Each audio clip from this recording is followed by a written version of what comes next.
Aha, I gotta unmute it. So hello everyone. Hope you're all doing well. And as I mentioned, we have whopping 3 people here. And that's unheard of. So we have Rahmati Khan, 20 male OCD sufferer. Thank you. Rahmati Khan says HOCD feels damn real due to anxiety in head, the distressing feeling, discomfortness. Well, you're trying to assure yourself that what you're saying is what it is. That's why you're just writing it out. That's the whole problem with OCD and HOCD management, because if you constantly try to interpret it for you and try to get assurances with interpretation and all that, in fact, you're paying too much more attention that you shouldn't be paying to it. And you need to understand that this is a glitch of the brain. You're not responsible for what shows up in your head. It's the brain's malfunction, not yours. So there's no change ever going to be in you. There's no inclination, gender change, or any of that sort. It's the glitch of the signaling system of the brain. Once you understand this, then you know you're not the brain and brain is not you. Therefore, you don't really care anymore to interpret it, to assure yourself, to judge if it feels real, if it's what it means, if it feels real and all that. Well, it's OCD. It's doubting disease. It's HOCD, is malfunction of the signaling system of the brain. Naturally is going to feel real because it is a malfunction. So you're not supposed to be believing something that feels real due to the malfunction of an organ and then say that because it feels real, therefore it is real. No, the malfunction is actually, part of it is to make you feel certain things that is not in line with your values. And that feeling is not going to be like, hey, I make you feel this way, but don't worry, it's not real. It's going to make it feel real. So you actually believe to doubt yourself. That's what HOCD is. So you're not supposed to be thinking that if it feels real, then it's trouble. Because of course it's going to feel real. Because that is the malfunction. To make you feel things that is not about you and not in line with your values, and it's not you. That's the malfunction. It's not supposed to be an evidence for you that if it feels real, then I'm in trouble. Then this is real. No, the fact that it's a disorder and the disorder feels real. The fact that diarrhea feels real and you keep going to the bathroom doesn't make it that this is how you are or you want to be. It just shows that is what diarrhea is. It makes you keep going to the bathroom. But the fact that you're going to the bathroom doesn't mean that diarrhea is your nature. I hope that is clear enough for you. So let's go on to Stephen Lowe says, good evening, Maran. Good evening, Stephen. This is Stephen Mail, 42, Los Angeles. Thank you for that.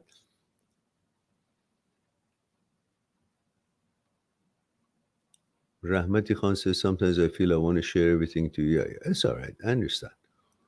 But I just wanted to make sure that you also are aware that OCD, HOCD being subset of OCD, is actually what that disorder is. It makes you feel that everything is real.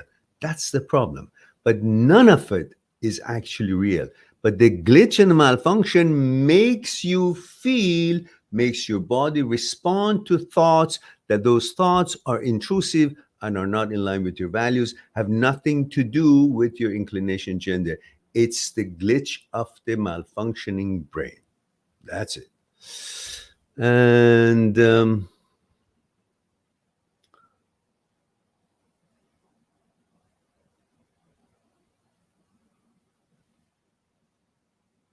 yeah, I explained that already, Rahmati. So ahead of you. Alexander Orid is here, says, hi, Miran. How are you doing? I'm good, actually. The only problem with me these days is that I can hardly sleep because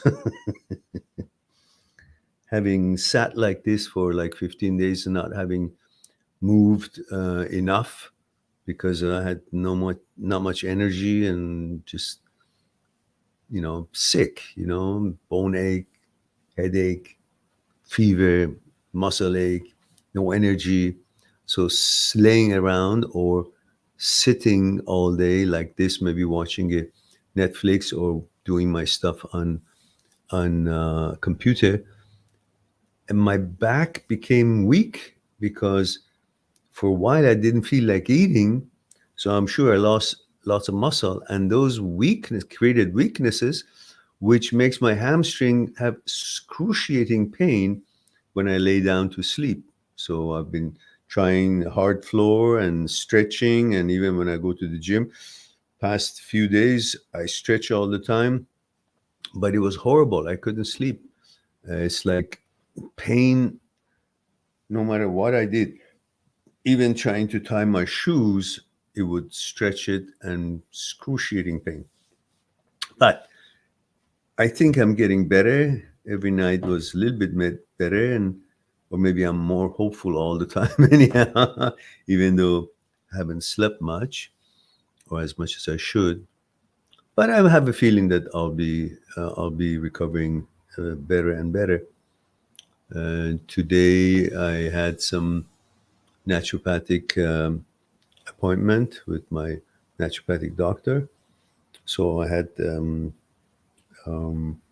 vitamins and minerals intravenously, and it's to maintain what needs to be maintained, blood pressure and so on and so forth. And then I injected NAD, and hopefully it will be preventative and help my body to heal what needs to be healed.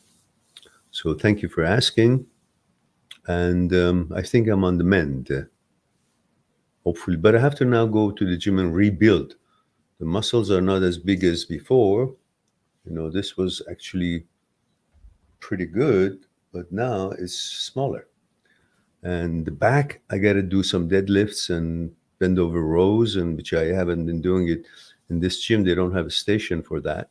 It's all Smith machine, and I don't like to do deadlift with the Smith machine. So anyhow, overall, I'm happier and hopeful to get back to my routine. And so as soon as I feel better, I go see my mom, whom I haven't seen for almost 3 weeks now because of this. I didn't want them to get sick. But we talk on the phone.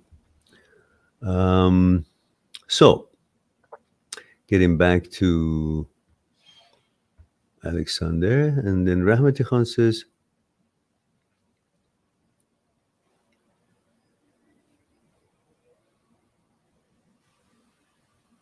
no, Rahmati, you're concluding some nonsense. You haven't lost your beautiful young age. Everything is fine. In fact, the ones who actually deal with OCD or subsets of OCD, they become stronger ever. And because their knowledge about the glitch of the brain helps them to actually be more relaxed, stronger, more confident, because now they know that brain, like many other organs, can go through a malfunction.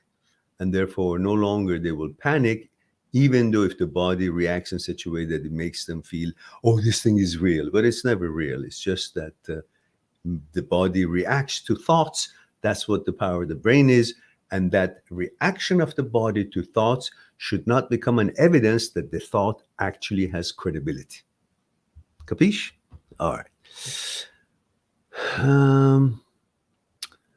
And we have Stephen says, this week, for some reason, I relapsed. Well, you know why you relapse, because you're missing something. And that something is not what you think I mean. That something is my ugly stick to shove it up your ass all the way so you never relapse for bullshit. It's like saying, oh, this week, I really felt like eating that shit that I saw in the corner of the street. I don't give a shit what you feel like. You should always focus that is the shit that you actually have a propensity to go and kiss it. Once that's clear to you, you never relapse, because you only relapse when you forget about the facts and the truth of the relationship, that what the problems were and how you could not have resolved the problems because it takes two to tango. And when it's not resolved, then you should not be focusing on the lovey-dovey parts, which makes you to relapse, because you don't even focus on the problems. You're constantly focusing on what was good about it, which is your weakness. Instead of seeing the whole entirety of the situation, you choose to see the pleasantry, which was now and then and far in between, And then you consider that, oh, I missed that relationship. You missed the relationship because you're a lazy ass and you're not using your resources to go and find a better girl. That's the fact. Now, you may now send the super chat for that wonderful answer. You cheap asses, get on with it. There's only one person in here. That's so... I don't know what to say. It's 3 now. Oh, that sounds better. Should be 3,000, for heaven's sake. All right.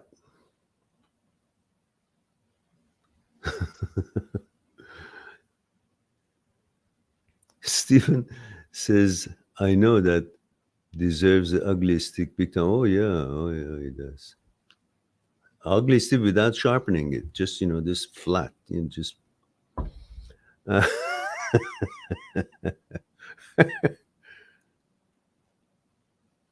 Yeah, exactly as I said.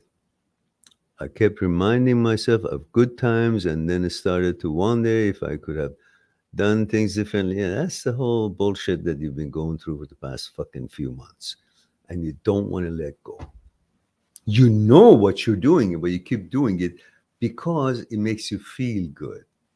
Rather than facing facts and the actuality of the situation and making a judgment according to if it meets your standards and the qualification of the girl or not, and then move on strong, rather than constantly like a lawyer, oh, let me suck your tits. Oh, well, I'm so sorry. It wasn't anything I could do better. It's all about weakness and pussiness. Don't change your thoughts, change your feelings. Get some balls, then move on with your life. All right.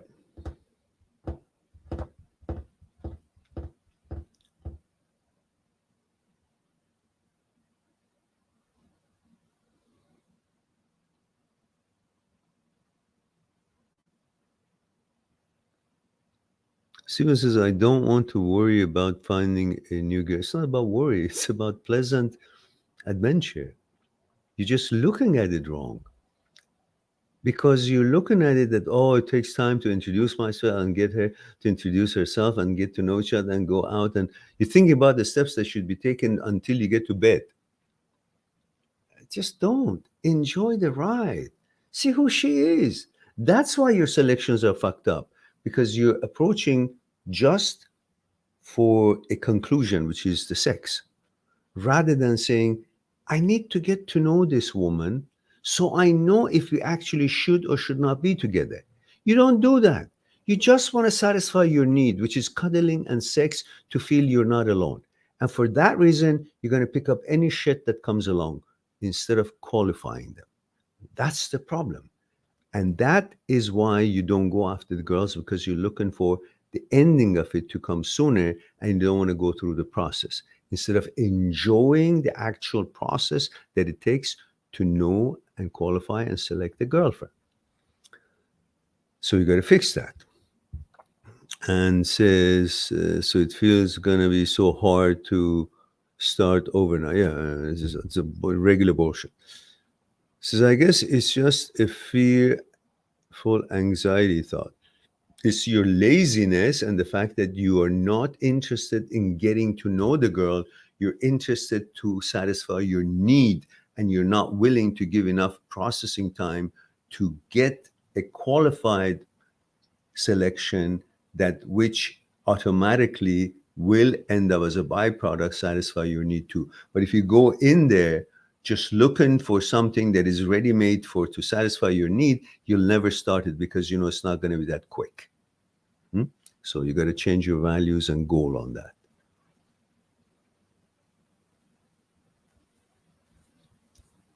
Yeah, of course, Stephen.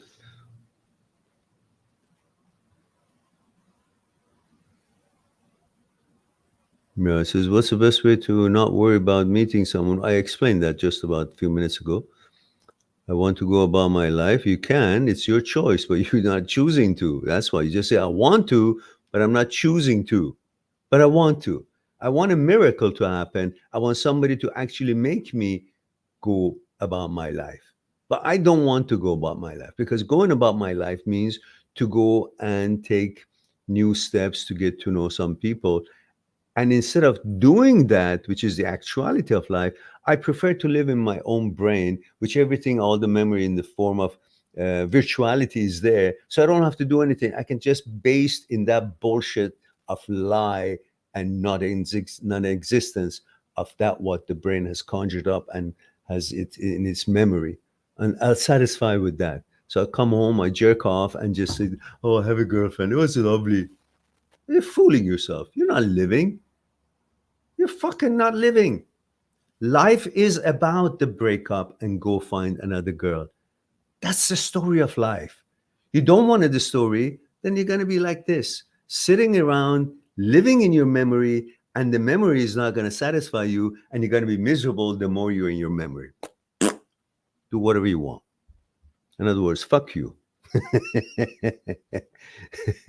Until you choose, nothing will change. And stop bitching now. Choose to have a good life. Choose to find a girlfriend. It doesn't have to be the first hit. It's going to be a bullseye. Go with this girl out. Go with that girl out. Go get to know them. Not to want to be there to cuddle them, fuck them, and, enjoy yourself. Go get to know them. What kind of a human being is it? What kind of journey she's had? And then enter her world by sharing what you have experienced and what she has experienced. Not the stuff that you've experienced in relationship. In life, learn from her and show and share with her and see if you guys are compatible. That's the journey. That's the process of finding a girlfriend. Otherwise, you'll be impatient and you'll just take anything or take nothing. All right. Your time is up now. You turned it into a fucking private discussion. Nate Gallagher, Gallagher. Okay, where is that coming from? Wanted to share a success story. I consider myself mostly healed from anxiety and panic disorder, etc., after learning to accept all of it and understand it rather than fight it. Wish the best to all of you. All right, great. Go ahead. Where's what you wanted to share? And he loves the natural brother. Don't get yourself down much. Okay, you're talking to Stephen. And Nate Gallagher says Star Wars Theory live stream is about to start. Steal his viewers. Is that true? Well, of course not. I can't even, I can't do that even if I tried, which of course is two different echelons of subscribers. No, I have my captive audience, about 2 people. That's plenty. It's funny enough is that when this channel was not known, like 10 years ago, we had at least 40, 50 people. And when I was doing a live talk on a Facebook page, they had about 5-6 million subscribers. And so we had like a few hundred people every time when I was talking. But then somehow their page was closed or suspended because some copyrighted pictures and stuff like that. So I moved everything to my own channel. All right, guys. It's been 26 minutes. I have 3 people here, which whoopee. Let's salute for that.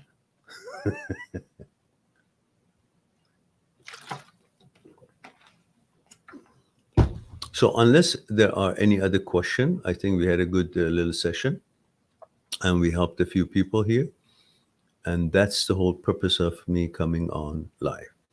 So it's time for me to say I love you all. Thank you very much for being here, giving the opportunity to share a thing or two with you. I look forward to our next live stream. In the meantime, be good to yourself and to the others. I'll talk to you soon. Bye for now. Subscribe on my channel, visit my channel, and go through the videos that you might be interested in. Mind@seekstruth.com is making it one step away to talk to me one-on-one on Skype and discuss what's concerning you. I'll talk to you soon.